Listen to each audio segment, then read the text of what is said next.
Okay, with a delight now, it's time to get my next special guest on my show. We have a gentleman chatting with me today, Trevor Gear, joining me on my show. Trevor Gear, welcome. Nice to have you on my show today. Hello, Daniel. Thank you very much indeed. It's a great pleasure to be here with you. Nice. It's lovely to speak with you today because we are here to talk about one of your musical campaigns. Your new song's called Time Just Disappears. But I just want to Yeah. say, where are you in the world right now, this second? In the world right now, I'm in England, in the UK, probably within 20 minutes from one of London's main airports, London Gatwick Airport. So, actually, in the county of West Sussex, which is headed down towards Brighton on the south coast, which is a place that's fairly well known. So, that's where I Yeah. am. Well, nice part of the world to be in. And do you find home is where the heart is? Absolutely. Absolutely. Great. Very much so. And your new song, Time Just Disappears, I just wanted to give you the opportunity to explain what this song is about. Yes, indeed. Happy to do that. Now, I've been writing songs for quite a few years now, and this is actually the only song of mine that effectively was co-written.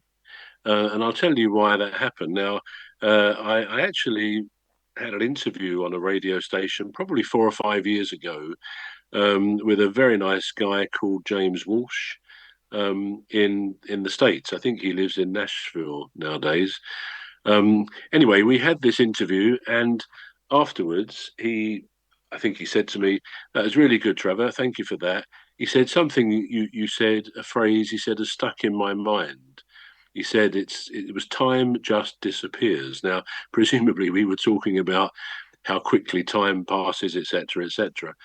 So he said, I really like it. He said, I do write some poetry. He said, so I'm going to try and write a poem with that title. And then if I manage to do it, I'll come back to you with it and I'll ask you to write a tune to it, to write a song around those words. And we see where we go with it. So I was pleasantly surprised that he picked up on something, and I know what that feeling is like. Sometimes people say something to me, or I hear something somewhere, and I think that's a great song title, and I make a note of it so that when next time in my composing mode, I often go back to a given title like that. It's helpful. Anyway, that's what he did. And he got back in touch with me a couple of weeks later and sent me this poem, which is basically the lyrics. I amended one, not amended, but I had to kind of fit it in with the verse structure of the song here and there. But overall, it's James's poem called "Time Just Disappears," and possibly co-written with his partner as well, his partner Kerry. So anyway, I set about writing the song around it, and "Time Just Disappears." The song is what came of it. Um, and he liked it, and I think at the time he had thoughts about trying to promote it. I'm never really sure what happened there, but I actually thought about this song about, I don't know, 3 months ago. I thought, yeah, I never really tried to do much with that because I do have my music on Spotify, and it wasn't even on there. So I dug out my original MP3 of the song, and through through my company, which puts my things on Spotify, etc. Um, I contacted James and said, "Look, I've got this song up now.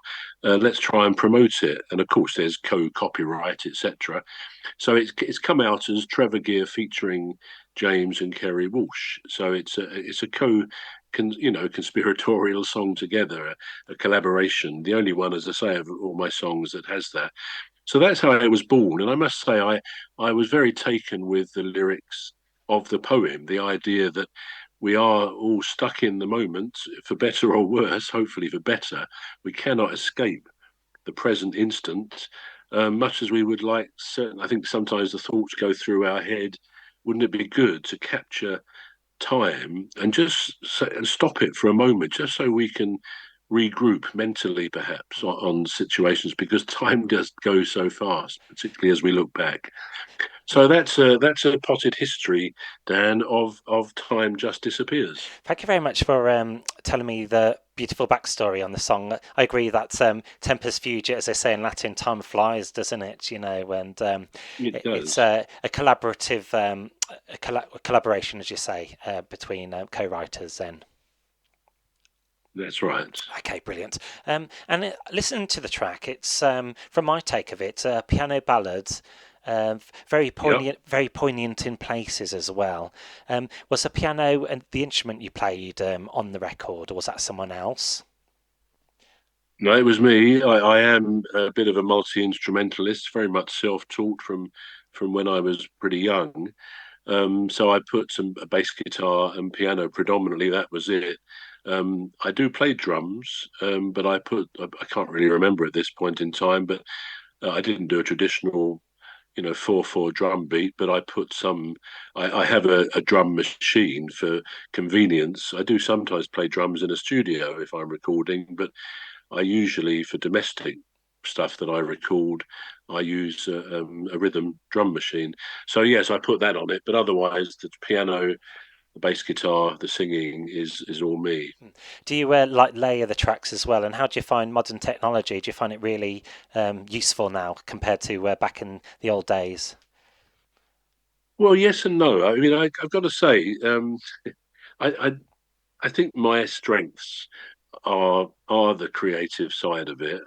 I do engineer my own recordings, I have to say, and I when I've been into studios, probably over the years, only 3 or 4 times for particular song recordings. I've learned a hell of a lot. But basically, I mean, I operate with a Tascam 8 track, and I also have a 32 track recording machine, but I predominantly use the 8 track. So I've done that for a long time. I've never, it may sound strange these days, but I've never really got into using my computer to assist with the recording process. And I mean, that's something I'm now actually beginning to think about getting into. But I do like the reality, the almost the rawness of laying down the individual tracks, all of which I'm playing, even sometimes the drums, as I say, but I do usually go for the drum machine as the basic track underneath everything else. And then I take a lot of pleasure in, designing my own guitar work, my bass guitar, the piano, a keyboard, whatever. It all goes on there. Sometimes I'm bouncing tracks together if I'm using the 8 track, so I can extend that to maybe 12 or 13 if I need it. But I like the reality that I'm actually writing, recording, playing the instruments on the songs, and maybe it's just a matter of self pride, and maybe when I do get more into the technical computer side of it, maybe I'll think, why haven't I done this before? But I like the basic fact that my songs come from the heart, from the soul, and that's how I Mm. produce them and design them to be. And I hope that that comes across in the end result. So the finished product, you've put your heart and soul in. The end result is very satisfactory for you. Right, yeah, absolutely. Nice to talk about the recording process as well, for my listeners as well. Very interesting.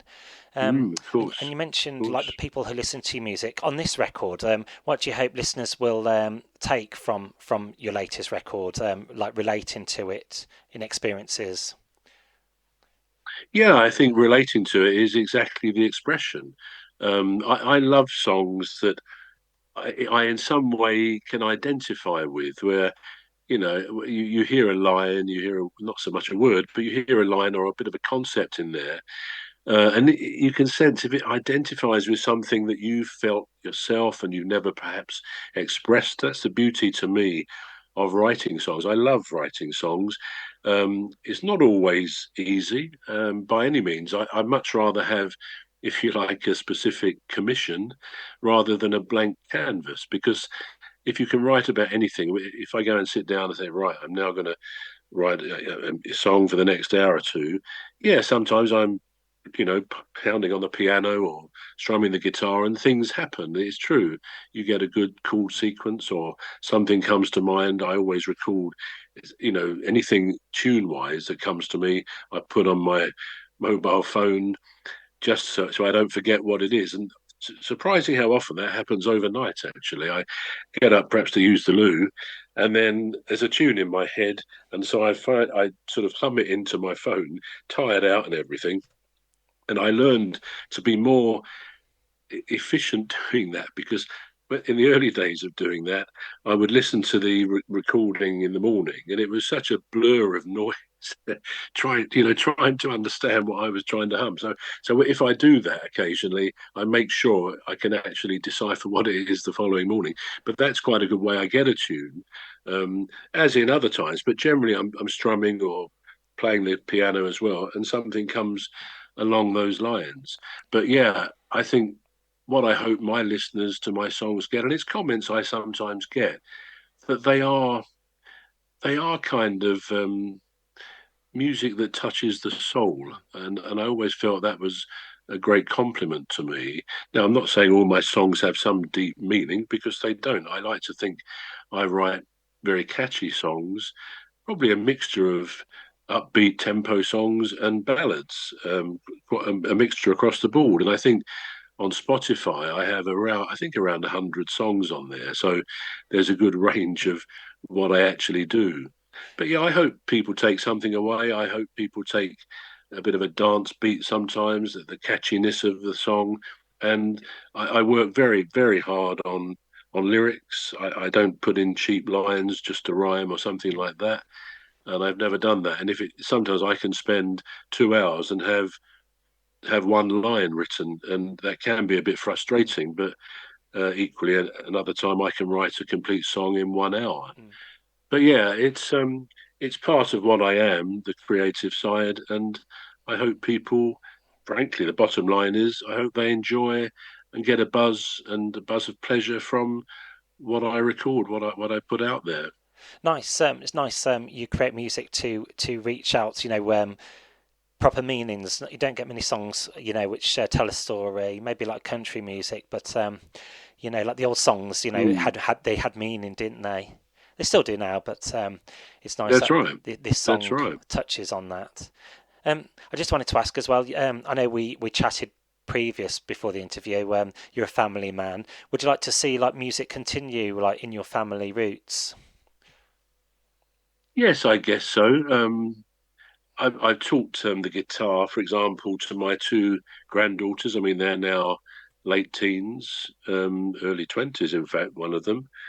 Um, and as I say, I gave them guitar lessons at the same time with some of their friends. And I ran this little guitar class going back 3 or 4 years now, um, probably for 18 months, something like that. And that was good because they all achieved a level of being able to play the basic chords. And we did loads of songs as our repertoire and played in public at things occasionally. So, in that way, yeah, I do like to pass it on. One of my granddaughters is very good. I mean, she plays the piano and the guitar, and the other one actually had drum lessons. I took her along to formal drum lessons probably 7 or 8 years ago now, when she was about 12. And over 18 months, she became really good. And the great thing was, I mean, I've always played drums, but I couldn't read drum music.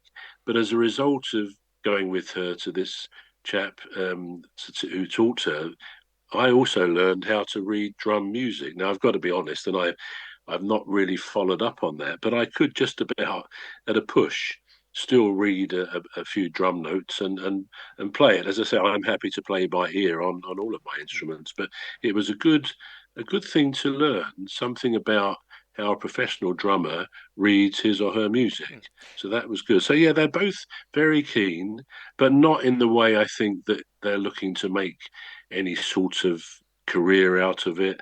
They just occasionally like to see it as a nice little sideline to either play the piano or bang on a drum or strum the guitar. Mm, So one way or another, it will yeah. carry on. My son actually, he used when he was younger, he used to play a trumpet, and he was very good at it. I can blow a trumpet, but not can't really get a tune Mm, out of it. But he was very good at that. So again, I think he inherited something as I did, as my father, who actually died a couple of years ago, but he was a very good pianist, and I was always told by my nan, his mum, that by the age of 12 he could play all of Beethoven's symphonies. I mean, he was a very, very good pianist. So again, I think the music vein runs through the family. So Great. yeah, there we are. It's nice to have a little hobby as well, whether it's you make money out of it or not. Absolutely Yeah. right. Yeah, Um, absolutely. I mean, that's a very good point. I think I've often thought to myself, it would be nice, and I like the idea of my songs being played on radio stations like your great station, because I do want to get my music out there, and if I can spread it and it gets some attention, that's brilliant. But even if it doesn't, I think I've always known within myself that I will always write songs and poems. Sometimes I had a poetry book published some years ago, because it's in your blood. And anybody who is creative, whatever it is, painting, writing a book, or music, I think they will know they have to do it, whether you want to or not. It's sort of something that takes you over, and I've been like that all of my life, really. sure. I know we mentioned as well, we talked about the places you visited in the world. I've only got a couple of minutes left, but I just wanted to ask you about your experience with New York. Did that help with your creative side, putting songs together, traveling? I think it did. I came up with a couple of song titles there, which I will put to good use in the near future. It was a wonderful place to visit, New York, principally Manhattan, but we went to one or two of the other parts of it as well when we visited the iconic tourist places, if you like, but also some of the others. What one thing I found quite sad, movingly sad, we went to Central Park, and just outside Central Park is the Dakota building where John Lennon lived and actually was murdered outside. And there were no one really out there when we went there. We just, in fact, there was a doorman in a box, I think, because it's quite an expensive residential block of apartments. And I said to him, "Is this where John Lennon was killed?" He said, "Yes, it was." But there was nothing there, and not like perhaps we might have had a blue plaque here in this country. And of course, he wasn't American, but in Central Park, across the road, in brilliant Central Park, excellent place, there is just like a mosaic which was donated. I forget by whom, but somebody donated this mosaic of the words Imagine and John Lennon. And there were quite a few people. There were a couple of guitarists singing his songs around that.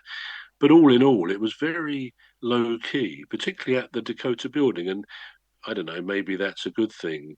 But you'd almost imagine there to be some sort of recognition of his contribution with his music in the Beatles, and of course afterwards. But it wasn't really there, and I actually found that a bit poignantly sad, to be honest.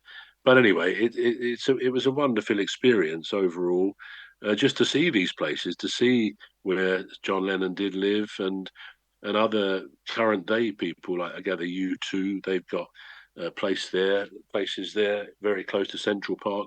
Obviously, not necessarily their main residence, but a lot of very well-to-do, well-known musicians do live in that neck of the woods.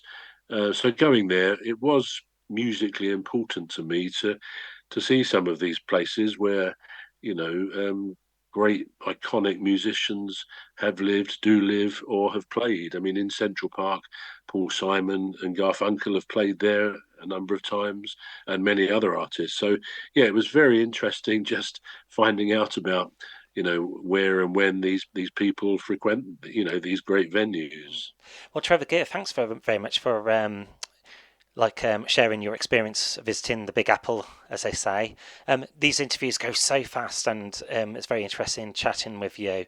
Thank you so much for taking time out to talk to Pleasure. me today. All for me to do really is just play your new track on my show, and thank you for Okay, brilliant. your input on today's contribution on today's show. That's our Trevor And my Gear. pleasure being here, Dan. Thank you very much. It's a delight.